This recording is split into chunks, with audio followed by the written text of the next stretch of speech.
Hazleton Police Chief Jerry Speziale is currently on unpaid personal leave, and Detective Sergeant Brian Schoonmaker is now acting chief in the city until Speziale returns. Our Janine Lassant spoke with the acting chief today, and they started out by discussing what the change in leadership means for citizens. At this point, all it means for the public is that someone is here taking care of the police department, making sure that all of the grants and all of our policies, procedures, everything are being maintained and taken care of in this time.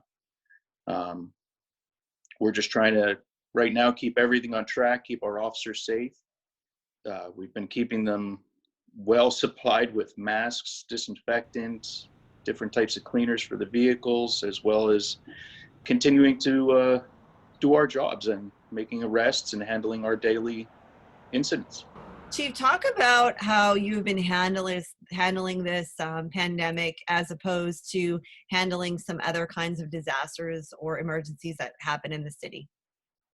The biggest difficulty right now is just trying to maintain, as they would say, social distancing, keeping our officers with enough gloves and masks and personal protection equipment to keep them safe and keep them from getting sick or causing any exposure to them.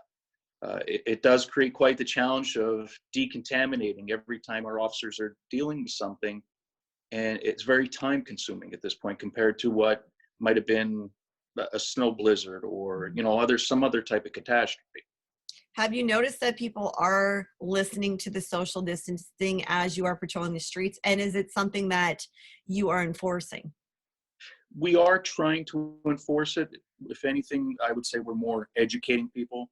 If we find a large group congregating, our officers have been going to that area and saying, listen, you just need to break it up, stop the spread of, help stop the spread of the COVID-19.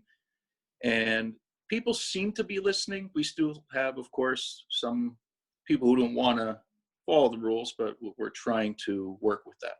Have you seen with the transportation of any of the prisoners, how are we handling that if they are crossing state lines or they're from different states?